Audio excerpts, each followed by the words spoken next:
მაკაბოჭორიშვილი 47 წლის არის 1978 წლის 15 აგვისტოს ყოფილა დაბადებული. 30 წელიწადში შესაბამისად მაკაბოჭორიშვილი იქნება 77 წლისა. ეყოლება შვილიშვილები, შეიძლება შვილთა შვილებიც, არ ვიცი მოკლედ, ხო ღმერთმა დიდხანს აცოცხლოს მაკაბოჭორიშვილი, ხო აცოცხლოს დასაკვირველია კაცო. ის უნდა ვუსურვოთ პუტინის გარდა სიკვდილი დღესვე. არა, მაკაბოჭორიშვილს არ ვუსურვებ მე. სიკვდილს დღესვე ხვალვე ან ზეგვე.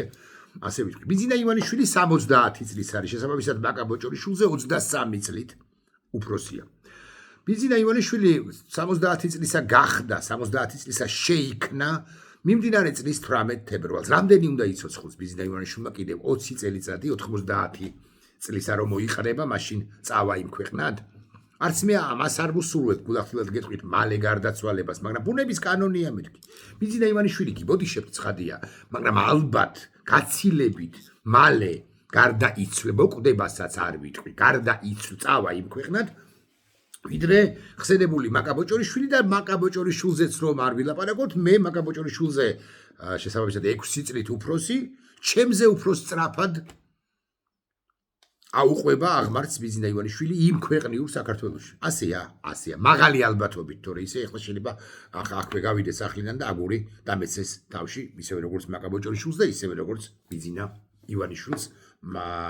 სულად იქნება, კარგად იქნება გაკეთებული სახლი ჭორვილასა თუ აბასთუმანში, მაგრამ რა იცი, ხო, ცხოვრება რთულია. მოკლედ არავის ხადია სიკვდილს არ ვუსურვებ არც მაკას, არც საკუთარ თავს, არც ბიძინა ივანიშვილს. 30 წელიწადში გარდაიცვალა, 30 წელიწად. რატომ მიყვებით ბიძინა ივანიშვილს საფლავში, მეთქი ასე ვიტყვი, მინიმუმ პოლიტიკურ საფლავში? რატომ აკეთებთ იმგვარ განცხადებებს, ან იმგვარ ნაბიჯებს რატომ დგამთ, რაც სამომავლო საქართველოში თქვენ ადგილს, რის გამოც თქვენ ვერ იპოვით ადგილს. შვილიშვილებთან გაერთობით, შვილთა შვილებთანაც გაერთობით, მაგრამ აქტიური და რაც მთავარია, დადებითად შესაფასებელი, დადებითად შეფასებული მოქალაქე სამომავლოდ ვერ იქნებით. უკლებლივ ყველანი, ვინც ბიძინა ივანიშვილს ახლა პირსა სწმენთ, პირს სწმენთ, ან ოფლს სწმენთ. შესაძლოა პირსაც სწმენთ და ოფლსაც და კიდევ ოფლსაც. ასე უნდა თქვა. ბრიტანეთის ელჩი დაუბარებია ხსენებულ მაკაბოჭორიშვილს. ბრიტანეთის ელჩი დაუბარებია და უთქვამს და ამბობს შემდეგ რამეს. ნახეთ. ბრიტანეთის იყო საგარეო საქმეთა სამინისტროში, მას ჩვენ თხოვეთ, რომ წარმოედგინა საფუძვლები თუ რას ეცნებოდა ის გადაწყვეტილება, რომ ლონდონში იქნა მიღება. მე გიპასუხებთ, ბრიტანეთის ელჩი, საჭიროა. თქვენ ამბობთ, რომ იმედსა და პოსტივის არაფერი ანტიუკრაინული არ უთქვამს არასოდეს. პრინციპში მთელი სახელისუფლო მანქანა ამას ამბობს. ის რომ უკრაინაში არის კორუფცია, ის რომ უკრაინა მარცხდება, ხო, მარცხდებასაც ესეც ამბობდნენ თქვენი პოსტივი და თქვენი იმედი, ის რომ რაღაცა უკრაინას ნამეტანი ამგვარ რამეს გარდიანიც ამბობს, ვაშინგტონ პოსტის, CNN-იც და არ ვიცი, BBC-ს პირობითად. გეთარხმებით. პრობლემა ეს კი არ არის, რასაც ამბობდა თუ ამას ამბობდა იმედი და პოსტივი.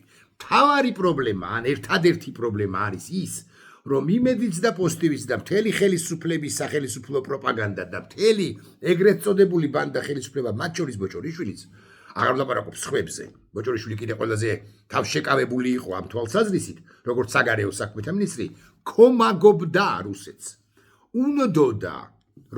უნდოდა და უნდა რომ რუსეთმა გაიმარჯვა. ეს არის სანქციების დადების საბაბი და არა უწყინარი ინფორმაცია იმის თაობაზე, უწყინარი პრინციპში, რომ აი კორუფცია არის უკრაინაში კორუფცია. საქართველოს ხელისუფლება ამ თემაზე როგორ ლაპარაკობს, თორსა კორუმპირებული პრემიერ-მინისტრი, კორუმპირებული სუსის უფროსი, კორუმპირებული თავდაცვის უწყების ხელმძღვანელი, კორუმპირებული დედაქალაქის მერი, რომელსაც დაიჭერენ, კორუმპირებული აჭარის ავტონომიური რესპუბლიკის ხელმძღვანელი, რომელიც თავს იკლავდა ან კლავდნენ, კორუმპირებული ეკონომიკის მინისტრის მოადგილე ჰყავდა და ჰყავს სხვათა კორუფციაზე, როგორ ლაპარაკობს ხელისუფლება ბანდა, რომელმაც განაცხადა ცოტა ხნის წინ, რომ ერთ ჯიხურში 700 მილიონი დოლარის შავი ფული შევიდაო, ეს კარგად არ მესმის, მაგრამ ოკეი, ილაპარაკეთ. კორუმპირებულობაზე კი არ აკეთებდა აქცენტს თქვენი იმედი. მაკა ბოჭორიშვილის იმედი ან პოსტივი არამედ ამბობდა რომ კორუმპირებულია და გარდა ამისა რომ კორუმპირებულია უკრაინა უნდა დამარცხდეს რუსეთი არის მართალიო თუმცა მაკა ბოჭორიშვილი სხვა რამესაც ამბობს ამ ვიდეო მიმართვაში კი არა კომენტარში მაკა ბოჭორიშვილი ამბობს მტკიცებულებები წარმოგვიდგენიათ რომ მტკიცებულებები ზედაპირზეა დღესაც კი აი დღეს როდესაც ჯერაც არსებობს ტელეკომპანია იმედი ნებისმიერი სიუჟეტი რომელსაც თქვენ ნახავთ ტელეკომპანია იმედის საინფორმაციო გამოშვებად წოდებულ რაღაცა პროპაგანდის იარაღ ქრონიკაში ქრონიკა ქვია ხო ქრონიკაში რო ნახოთ სიუჟეტი უკრაინის ან ევროკავშირის თაობაზე ან სპიკერებს რომ მიაქციოთ ყურადღება რომლებიც ამბობენ რომ რუსეთი მართალია აი მტკიცებულება და ვინ მიაწოდა ინფორმაციაო კითხულობს მაკა ბოჭორიშვილი აბა საელჩოების რაც მის მაკა ბოჭორიშვილი მუშაობდა რამდენიმე საელჩოში თვარწები და მინიმუმ ერთში აბა საელჩოები რას აკეთებენ აწვდიან ბუნებრივია საკუთარ მთავრობებს ინფორმაციას მათ შორის მეინსტრიმ მედიაში ტელეკომპანია იმედში ამ შემთხვევაში პოსტივიზე რა სიუჟეტი რა აქცენტების სიუჟეტი გავიდა ელჩის დაბარება და ელჩისათვის ახსნა განმარტების მოთხოვნა რატომ დამა სანქცია თქვენმა პრემიერ-მინისტრმა თუ თქვენ აღმასრულებელმა ხელისუფლებამ მე ანუ ტელეკომპანია იმედი უფრო ზუსტი რო ვიყო და პოზიტივი არის აბსოლუტურად არარელევანტური არაადეკვატური ქმედება და მესმის რომ ქალბატონი ბოჭორიშვილი დამოუკიდებელი ფიგურანტი არ არის და მოსთხოვა უშუალოდ კობახიძემ და კობახიძეს კი უშუალოდ ბიძი და ივანიშვილმა დაიბარეთ და ახსნა განმარტება მოსთხოვეთ ელჩსო მაგრამ პასუხს ბუნებრივია ვერ მოისმენდით და არ მოისმენდით ელჩისაგან მტკიცებულებები როგორც ასეთი არის ყოველდღიურად და ბუნებრივია მტკიცებულებებზე დაფუძნებით მიიღო ეს გადაწყვეტილება ბრიტანეთის ხელისუფლებამ და რად უნდა ამას მტკიცებულებები ყველაფერი იცოდა და იცის ყოველთვის ვიცოდით და მათაც ყოველთვის იცოდნენ და გვარიერად დაგვიანებულიც არის თუმცა ჯობს გვიან ვიდრე არასდროს დასანქცირება ბანდიტებისა და იმედი არის ბანდიტური ტელეარხი აქვე კიდევ ერთხელ ვადასტურებთ ამას და იმედის დასანქცირების გამო არა იმედად პოზიტივის ამდენადაც იმედის დასანქცირების გამო ახლა ვენებს რო იხსნით და ასე რომ გადაფსიხდით და ლამისაიო ჩამოაქციოთ მთელი ბიზნესი, მთელი ქვეყანა, მთელი საბანკო სექტორი, მთელი ქვეყანა და ასე შემდეგ ეს გაცილებით დიდი მავნებლობაა ვიდრე თუნდაც ხსენებული იმედის გიორგი ფუტკარაძისა და ხსენებული იმედის გიორგი ფუტკარაძის ჩიხლაძისა და მაგდანიკაშვილის და სხვების ანტიუკრაინული პასაჟები რომლებსაც რასაკვირველია პარტია კარდახობდა პარტია და სუსი კარდახობდა მათ და შემიძლია გვარებიც ვილაპარაკოთ ვინ არის გვარებიც გიხსენოთ ვინ არის უშუალოდ მამუკამდინარაძეზე დამოკიდებული მამუკამდინარაძეზე გასული მამუკამდინარაძის უშუალოდ მამუკამდინარაძის ინსტრუქციებს ვინ იღებს ტელეკომპანია იმედში და არა მხოლოდ ტელეკომპანია იმედში აგრეთვე ძალიან დიდი ქსელი აქვს მამუკამდინარაძეს და ზოგადად სუსს ესე ვიტყვი ონლაინ მედიებში ონლაინ ყვითელ მედიებში ტროლბოტების მთელი ლეგიონები ხავთ ამათ იმისთვის რომ საქართველო წარმოჩინდეს საქართველოს საზოგადოება წარმოჩინდეს ანტიუკრაინულ, ანტიდასავლურ და შესაბამისად ანტიქართულ საზოგადოებად. იმედი, როდესაც აბრძელებს ზაზა შათირიშვილი, აი ამაზე მეტი მტკიცებულება რა გინდათ. ზაზა შათირიშვილის ბოდბებს და აბრძელებს, ხო, ქალბატონ მაკა ბოჭორიშვილის მიმართ, ეს ერთი ფაქტიც კი მადასტურებელია, რომ ბოდბებს ხო აბრძელებს, მადასტურებელია, რომ ტელეკომპანია იმედი პროპაგანდისტური არხი არის რუსული ნაძეჟდა არხი რუსული იმედი აქ რუსული ნარატივის გამავრცელებელი არხი ეს ცნობისათვის ამიტომ დაბარებებს არავითარი აზრი არ აქვს მაგრამ კითხვას ვუბრუნდები მთავარს რატომ მიხვება ბოჭორიშვილი საფლავში პოლიტიკურ საფლავში ასე ვიტყვი ცოტა ხანში რომ პოლიტიკურ საფლავში წავა იმ ბიძინა ივანიშვილს ცოტა ხანში ის მართლა წავა პოლიტიკურ საფლავში და არ უნდა ქალბატონ ბოჭორიშვილს ხვალ სადმე ელჩად შეეძლო მაგალითად იმ შემთხვევაში თუ ის ადეკვატური მოთამაშე იქნებოდა ადეკვატური სპიკერი იქნებოდა თუნდაც ხელისუფლება წოდებულ ბანდაში ყოფილიყო ისე დალაგება ასე ვიტყვი რომ სადღაც ელჩის მოადგილედ წასულიყო მე-14 ხარისხოვან ქვეყანაში, მაგრამ ქალბატონი ბოჭორიშვილი საკუთარ მომავალზე ხომ არ ზრუნავს და საკუთარი, არ ვიცი სიმართლე გითხრათ, მისი მდგომარეობა ოჯახური, მაგრამ არც საკუთარ ოჯახზე ზრუნავს, არც საკუთარ შვილებზე თუ ხავს, არ ვიცი, არ დავინტერესებულობ სპეციალურად და ასე შემდეგ, არაფერზე არ ზრუნავს. ის თვითმკვლელობით არის დაკავებული და რატომ მეთქი ვიკითხავ ასე და რა შეიძლება იყოს ამის საბაბი, მიზეზი ორი რა. ორი რა. ან მაკა სამი რა. ან მაკა ბოჭორიშვილიც გაგიჟდა რაშიც ეჭვი ეპარება, გულახდილად გეტყვით, ანუ ვიცავ ქალბატონ ბოჭორიშვილს მოცემულ ეტაპზე, ან მაკა ბოჭორიშვილი ეგრეთ წოდებულ მარცხენა ლევი, ანუ შავ ფულს ჩემოდნებით იღებს და იღებს ბიძინა ივანიშვილის ასე მაგალითად ქართულიდან ისე რომ არც ერთმა ჩვენგანმა არ იცის ამის თაობაზე არაფერი, უხეშად მიაქვთ სახლში, ამაში ეჭვი არ მეპარება, მაგრამ რაღაც პროცენტულობაზე თუ ვილაპარაკებთ, გონია რომ ამის პროცენტულობის შანსი არის პირობითად 10%.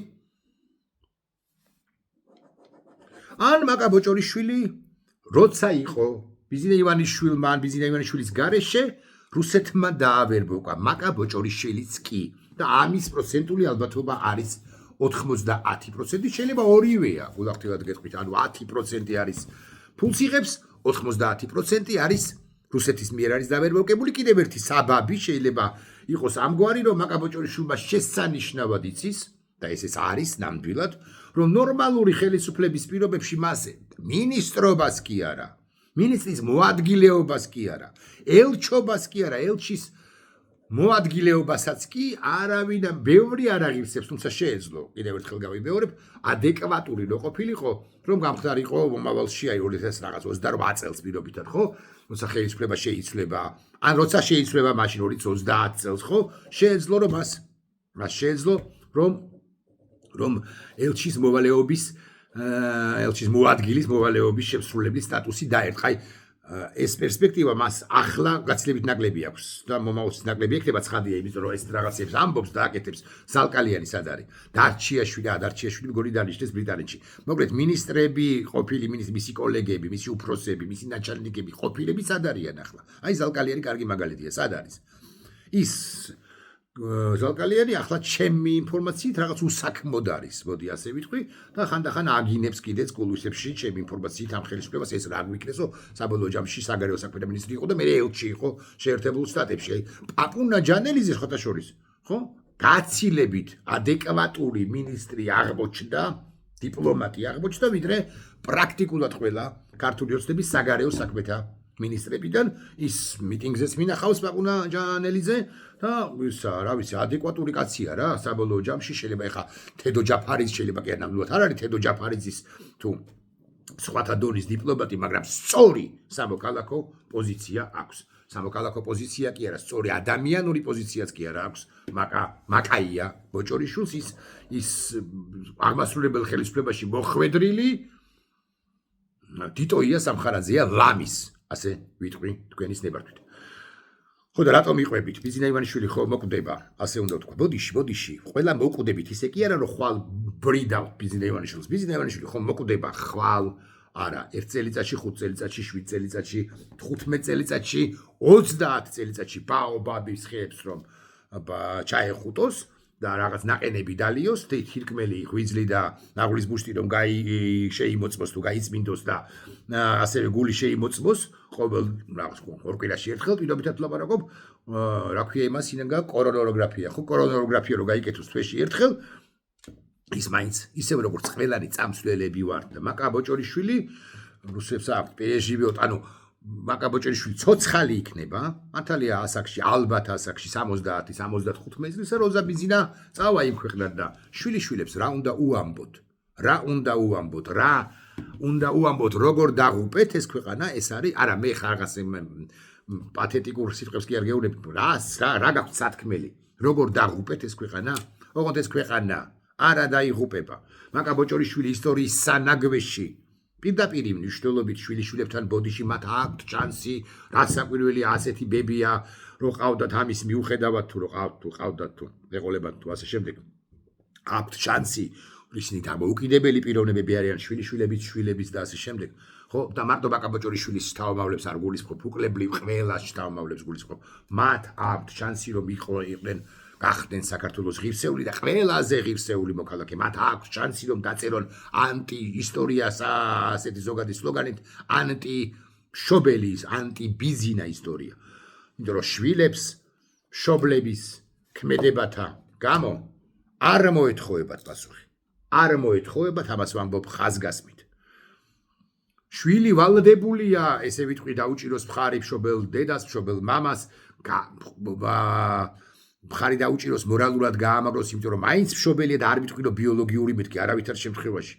ან რაღაცნაირ რამე თვალსაჩინო იყოს მის გვერდით, მაგრამ არც ერთ შემთხვევაში არ უნდა იყოს შვილი თანამონაწილე იმ დანაშაულისა, რომელსაც სჩადის ბიზინა ივანიშვილი და ბიზინა ივანიშვილის ფრთებს მოქცეული ნებისმიერი პირი. ამიტომ მაკა ბოჭორიშვილზე ჩვენ არ ვდარდობთ, ბიზინა ისევე როგორც ჩვენ, ისევე როგორც კაბოტონი მაკა, ადრე თუ გვიან გიბოდიშებთ ამ სიტყვისთვის დაიბრიდება. ასეთია ცხოვრება. რაც არ უნდა იჩალიჩოს ბიზინამ რომ არ მოხდება, ეს მაინც მოხდება. მათუსალა ვერ იქნება, ვერც ერთ შემთხვევაში მათუსალაც დაიბრიდა, ეგრა მაგის პასუხია. ხო.